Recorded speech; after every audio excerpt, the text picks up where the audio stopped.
Our honeymoon photos had him in the background. She cropped me out before posting online. Let me start by asking you something. Have you ever been so sure of a person, so absolutely convinced that the vows you exchanged meant the same thing to both of you, only to realize that maybe those words were nothing more than air to them? That's what this felt like. Not just betrayal, it was a performance I hadn't known I was auditioning for, a cruel joke where I was the punchline. The discovery didn't come in one loud explosion, like walking in on her in someone else's bed. No, it came in fragments, pixels on a screen, comments under a photo, the odd feeling of being erased from your own life. We'd gone to Santorini for the honeymoon. Whitewashed buildings, blue domes, sunsets that make you believe in God again. It was supposed to be ours. We'd taken hundreds of photos, laughing, sweating in the heat, sipping cold drinks by the water, and I was in most of them because I was the one behind the camera. She always wanted to be in the spotlight. I didn't mind. I liked capturing her joy, her beauty, the way her hair caught the golden hour light. But here's the thing, when she posted them later, I wasn't there. Not once. Not in the captions, not in the images, just her smiling, the world at her feet. And in one of those photos, tucked in the corner of the frame before she cropped it, I saw him. At first I thought it was coincidence. A tourist, someone who happened to be standing nearby. But he wasn't blurry, wasn't passing by. He was settled, watching, and in photo after photo, he appeared again. At the market, by the cliffs, on the beach, always just far enough away to be unnoticed, but always there. I zoomed in on one shot she posted of herself on a terrace, glass of wine in her hand. She had cropped the photo tight around her smile, her dress, the glowing sky, but in the original, the one on my phone, I was standing right beside her, arm around her waist, and behind us, on the steps, there he was, my brother. I remember dropping my phone like it burned, my own brother, on our honeymoon. I scrambled through the other photos, hands shaking, sweat running down my back even though the room was cool. There he was again, half hidden behind a railing. There again, on the edge of the beach. There again, behind her shoulder at a cafe. He wasn't following us, he was with us. And she knew it. I confronted her gently at first, showed her the photos, asked what he was doing there. She laughed too quickly, too brightly, said it was a coincidence, that maybe he happened to be vacationing in the same place. I wanted to believe her. God help me.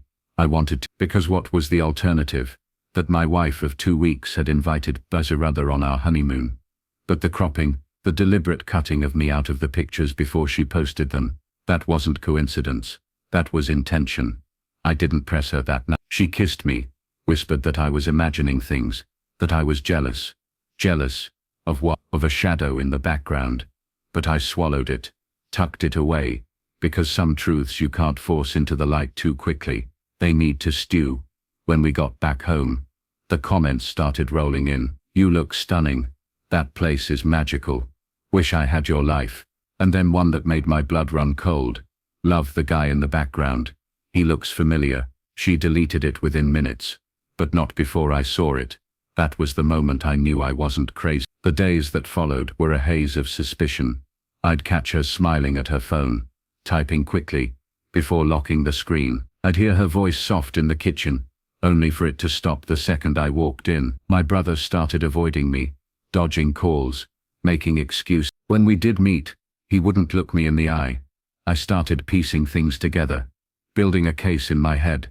The late nights she said she was working, the times he cancelled on family dinners, the way their phones buzzed in unison once when we were all at my parents' house. Alone, none of it proved anything. Together, it painted a picture. But here's the thing about betrayal. It doesn't just break your heart. It rewires your brain. It makes you notice details you used to miss. The way her perfume lingered when she said she'd been at the office. The way his shirt looked a little too freshly pressed when he claimed he'd been home all day. I became a detective in my own life, and every clue screamed louder than the last. The real blow came a month later. We were at a friend's engagement party, laughing, drinking, surrounded by people who had no idea what was simmering under my skin. She handed me her phone to take a group photo. As I snapped it, a message slid stittered the screen. From him. Miss you. When's the next trip?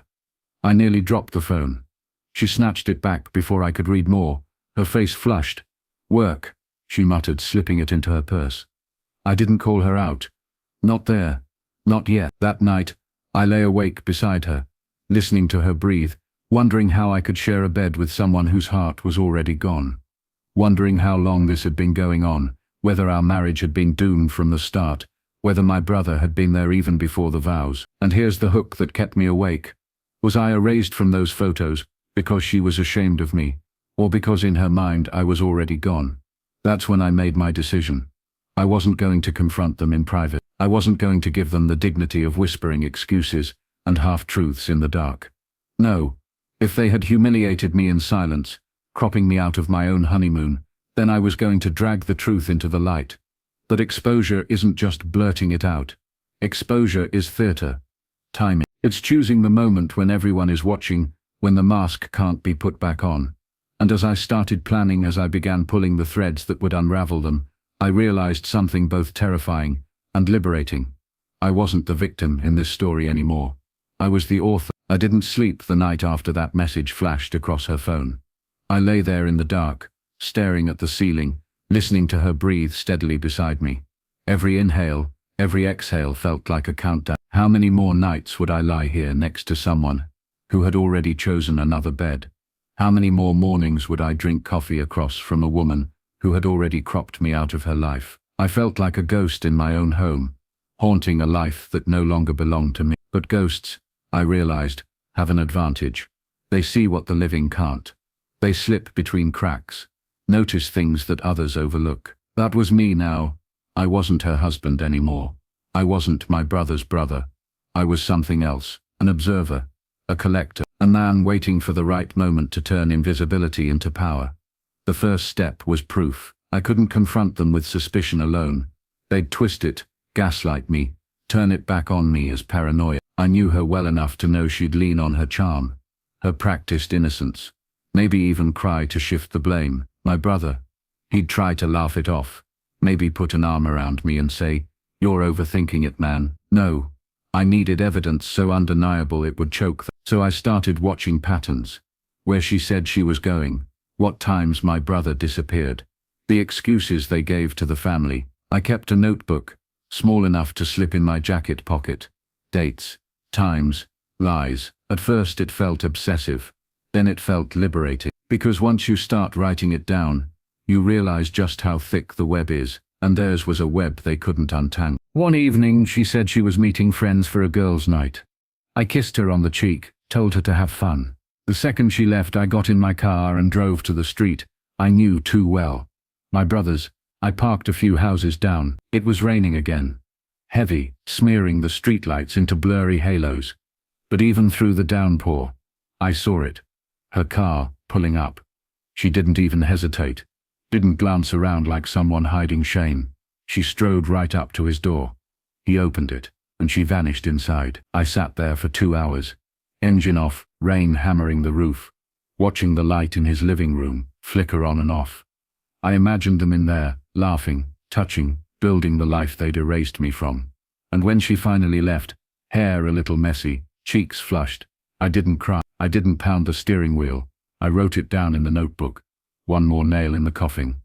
The next day, she acted normal, asked if I wanted pancakes, kissed me on the forehead, and I smiled back, because sometimes the cruelest thing you can do to someone who betrays you is let them believe they're still fooling you. But the notebook wasn't enough. I needed tangible proof. So I got creative. I put a small camera in my car, positioned just right, so when she borrowed it to run errands, it captured the truth. Within a week, I had footage of her pulling into his driveway, him climbing into the passenger seat, both of them laughing like the world was theirs. I copied it, saved it in multiple places, because now the game wasn't about knowing, it was about timing. And timing is everything, in revenge. I thought about confronting them at a family dinner, dropping the photos and videos on the table like a bomb. I imagined the look on my parents' faces, the gasp of my mother, the fury in my father's eyes. I imagined the whispers spreading through cousins, uncles, aunts, but no, that was too sudden, too messy. They would cry, argue, scramble. No, I wanted something that would make it impossible to hide, impossible to spin. The answer came from her. She was obsessed with appearances, with social media, with the curated image of our lives. She had already cropped me out of our honeymoon, presented herself as the radiant bride, exploring paradise alone. Fine. If she loved the stage so much, I would give her one. The opportunity came when she organized a celebration dinner. She said it was for my promotion, but I knew better. It was for her. Another excuse to dress up, to post photos, to bask in the glow of approval. Family, friends, colleagues. It would be a full house. My brother would be there. Of course, they couldn't resist being in the same room, even if it meant pretending for the crowd. That night, I dressed carefully, suit pressed, shoes polished, smile ready. I greeted guests, shook hands, played the role of the gracious host. Inside, my chest buzzed with the weight of what I was about to do. She made a toast halfway through dinner, raised her glass, smiled at me with those eyes that once promised forever. "I'm so lucky," she said. "Lucky to have such love and support around me." People clapped. She beamed. My brother caught her gaze across the table. Just for a second too long. That was my cue. I stood, thanked everyone for coming. I said a few words about gratitude, about family, about loyalty. People smiled, nodded, sipped their wine. Then I said, "But sometimes, loyalty is tested. Sometimes, the people you trust most show you who they really are.